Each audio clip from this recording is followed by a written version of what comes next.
Hello friends, welcome back to another reaction video. So दोस्तों, आप लोगों के डाउट्स आज बिल्कुल क्लियर हो गए होंगे बिकॉज जनाब का प्रोमो हो चुका है रिलीज़। और प्रोमो में देख के हमें इस बात का आभास क्या श्योरिटी मिल गई है कि जनाब इस बार कहीं नहीं गए हैं। और जैसा कि मैंने आपको अपने प्रीवियस पॉडकास्ट में बताया ही था कि इस बार तिगड़ी परफॉर्मेंस आने वाली है और किसी के साथ नहीं, निशांत के साथ। तो आपने उस प्रोमोज की कुछ झलकियाँ तो देख ही ली होंगी। और ये भी मैंने आपको बता दिया था कि इस बार जो है वो टरा मैडम नहीं आ रही हैं, उनकी जगह आ रहे हैं टर्जी सर। और टर्जी सर को आपने आज देख ही लिया होगा।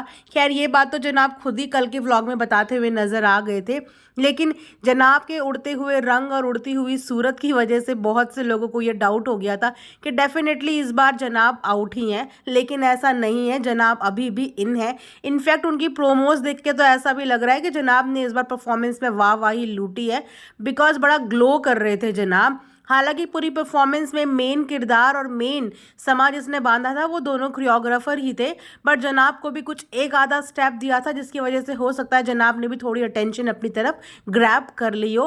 वेल, इस बार बॉलीवुड से थोड़ा सा हट के इन्होंने कंटेम्प्रेरी ट्राई किया है। एंड यस, मैं कह सकती हूँ कि जनाब की अगर पिछली परफॉर्मेंस के साथ मैं कंपेयर करूँ तो जो झलकियों में देखने को मिला है, थोड़ा सा जनाब का अंदर का एक्टर जागा है जो सोया हुआ था इतने सालों से, थोड़ा सा वो जगता हुआ नजर आया है। हालांकि मैं अगेन यही बोलूंगी कि पूरा कंट्रीब्यूशन दोनों कोरियोग्राफर का ही है, बट स्टिल जनाब थोड़े ठीक लगे हैं। सो हो सकता है कि इस बार जनाब को अच्छे खासे नंबर मिले हों, बट अगेन जनाब अपनी टीम के साथ वोट अपील करते हुए तो हमें नजर आ ही गए हैं। और इस बार जनाब ने अपने साथ अपनी कोरियोग्राफर की जो टीम है उनकी उसके साथ वोटिंग अपील की है, बट स्टिल मैडम की वोटिंग अपील अभी भी पेंडिंग है। तो हो सकता है कि मैडम इसी चीज़ में बिजी होंगी, अपनी क्लिप्स रेडी कर रही होंगी विद टूहान बेबी। बिकॉज जब तक रू बेबी सामने नहीं होगा तब तक ना तो सिंपैथी मिलेगी ना ही वोट मिलेंगे। सो मैडम की वोटिंग अपील में थोड़ा सा जोर डाल देते हैं जब हमारे प्यारे से रू बेबी आ जाते हैं। तो हो सकता है मैडम की क्लिप भी रेडी हो गई होगी और डेफिनेटली 10-11 बजे से पहले पहले वो आपको इंस्टा में देखने को मिल ही जाएगी कि किस तरीके से मैडम प्लीज़ प्लीज़ प्लीज़ कहती हुई नज़र आती हैं। बट हैरानी की बात यह है कि इस बार जनाब की परफॉर्मेंस अच्छी हुई और मैडम वहाँ पे अवेलेबल नहीं थी। मतलब ये तो देखो प्रूव हो गया कि मैडम के होने की वजह से जनाब की 2-3 परफॉर्मेंस का पचका हुआ। बिकॉज जब भी रोमांटिक परफॉर्मेंस की बात आती है तो जनाब बहुत ज़्यादा हेजिटेट हो जाते हैं। वहीं पे अगर मैडम की बात करें तो मैडम वैसे तो टच मी नॉट है, छुई मुई वाला। आपने एक पौधा देखा होगा जिसे छुओ तो वो मुरझा जाती है। तो अक्सर जब मैडम के गिरने से कोई हेल्प करता है तो वहाँ पे मैडम के अंदर की छुई मुई जाग जाती है। लेकिन अपनी कन्वीनियंस के हिसाब से मैडम सबको हग भी कर लेती है, शेक हैंड भी कर लेती है, आराम से मिल भी लेती है। लेकिन वहीं पर अगर जनाब मैडम के सामने किसी के साथ रोमांटिक परफॉर्मेंस भी दे दें तो वहाँ पर बेचारे जनाब की हेजिटेशन इतनी होती है कि परफॉर्मेंस में वो भाई बहन की भूमिका निभा रहे होते हैं। सो इस बार मैडम नहीं थी तो लगता है जनाब बहुत खुल के नाचे हैं और वाकई में थोड़ी सी एक्टिंग उनकी इंप्रूव लगी है। इंप्रूव नहीं, ये बोलिए कि थोड़ा सा बेफिक्र होके वो नाचे हैं। बाकी टाइम उन्हें मैडम की इतनी चिंता रहती थी कि मैडम सामने बैठ के सब देख रही है। तो बस वही होता है ना, जैसे कि मैं हमेशा बोलती हूँ कि एक डॉक्टर कभी भी अपने खुद के बच्चे का ट्रीटमेंट नहीं कर पाता, अपने खुद के परिवार का नहीं कर पाता। वैसे ही होता है। एक तो जनाब इतना टाइम से टच में नहीं है, ऊपर से अपनी वाइफ के सामने परफॉर्म करने में मुझे लगता है उनको थोड़ी सी हेजिटेशन हो रही थी। शुरू के डेज में उनकी परफॉर्मेंस इसीलिए बेहतरीन थी बिकॉज उस समय पे कंपटीशन इतना टफ नहीं था और इनिशियल टाइम पे इतने ज़्यादा जजेस भी इतना टफ नहीं होते हैं। लेकिन जैसे जैसे टाइम होता है तो जजेस की एक्सपेक्टेशन भी होती है, लेकिन उसके हिसाब से जनाब की परफॉर्मेंस निखर के नहीं आ रही थी। तो इस बार थोड़ी बहुत परफॉर्मेंस अच्छी हुई है और कहीं ना कहीं टरा मैडम की बात का मैडम पे बहुत असर पड़ गया है कि मैडम गई नहीं। मतलब मैडम का जबकि ये जाने का स्पेशल मौका था बिकॉज इस बार तिगड़ी परफॉर्मेंस थी, समथिंग डिफरेंट, समथिंग न्यू। मतलब कंटेम्प्रेरी जनाब ने ट्राई किया फर्स्ट टाइम, तो इस पर तो मैडम का जाना बिल्कुल बनता है। मैडम वैसे भी घर में खाली थी लेकिन मैडम नहीं गई। तो देखते हैं नेक्स्ट परफॉर्मेंस में मैडम जाती है या नहीं जाती। बट मुझे अब ऐसा लगता है कि मैडम अब नहीं जाएगी क्योंकि अच्छी खासी बेइज्जती मैडम की हो गई। इनफैक्ट यूट्यूब पे ही नहीं, अदर चैनल्स पे भी इस बारे में काफ़ी चर्चा होने लगी है, काफ़ी बातचीत होने लगी है कि टरा मैडम ने मैडम को स्टेज से यानी कि शूट से बाहर जाने को बोला। उनको बोला कि आप घर रहा करें।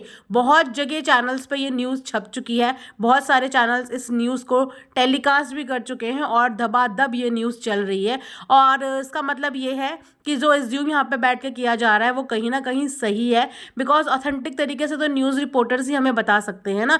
और न्यूज़ आ चुकी है कि वहाँ से इनको बाहर बोला है कि आप भैया रहा करो। कहीं ना कहीं शायद हो सकता है कि इनको प्यार से भी समझाया हो इस बारे में कि थोड़ा सा फ्रीडम दे दो। शूट से लेकर रिहर्सल तक अगर आप सर पे रहोगे तो बंदा अपना ना दिमाग यूज़ कर पाता है, ना ही अपना टैलेंट अच्छे से यूज़ कर पाता है। तो चलिए देखते हैं मैडम का ना जाना इस बार जनाब के लिए कितना फ़ायदेमंद रहा और क्या इस पे असर पड़ा जनाब की परफॉर्मेंस का, क्योंकि मैडम उस दिन से उतरी उतरी सी लग रही है। यानी कि मैडम का मुंह, मैडम का मूड वो व्लॉग में भी उतरा हुआ लग रहा था, जिस तरीके से आपने डब्बा के टाइम पे भी देखा कि कितनी लीस्ट इंटरेस्टेड थी। टीजा के बर्थडे पार्टी में भी मैडम ने कुछ ज़्यादा इन्वॉल्वमेंट नहीं दिखाया। इनफैक्ट जब मीडिया वाले भी उस दिन वहाँ पे आए थे तो मीडिया वालों से भी जनाब ही बात करते हुए नजर आए, बल्कि मैडम हमेशा मीडिया वालों के साथ इतनी फ्रैंक रहती थी, इतनी ज़्यादा बातचीत करती थी।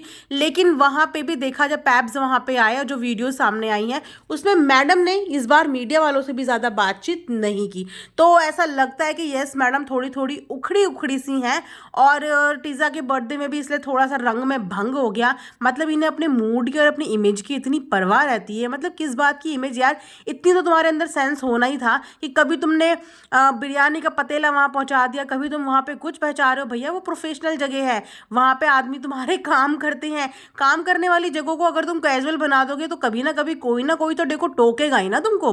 अब ठीक है तुम्हें वहाँ का कास्ट नहीं टोक सकता, क्रू नहीं टोक सकता, लेकिन वहाँ के जजेस तो डेफिनेटली टोक ही सकते हैं। वो भी टरा मैडम जैसे तो बिल्कुल टोक ही सकती हैं। वो बहुत वोकल है इस मामले में और वो बहुत चीज़ें ना भाप लेती है, बिकॉज वो भी एक कोरियोग्राफर है। तो वो इस हेजिटेशन को समझती होगी कि जनाब की परफॉर्मेंस आखिर में निखर के आ क्यों नहीं पा रही है, वो इतने बाउंड बाउंड से फील क्यों कर रहे हैं। तो जो फील तुम नहीं कर पाए वो फील टरा मैडम ने बैठे बैठे वहां पे कर दिया, इसीलिए इनको बाहर का रास्ता दिखा दिया कि भैया थोड़े दिन घर पे बैठो, वरना ऐसा ना हो कि जनाब की परफॉर्मेंस देखते देखते तुम अपने जनाब को ही घर पे बिठा दो।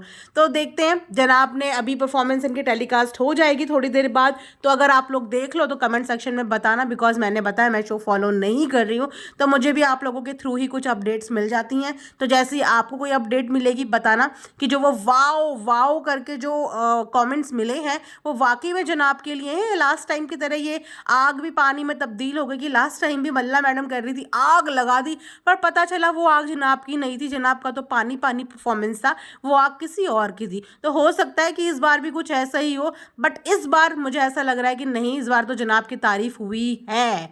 तो चलिए देखेंगे कि क्या स्कोर जनाब ने स्कोर करा है इस बार। यहीं पे आज का रिएक्शन एंड करते हैं। Thanks for watching earth mom Dehradun.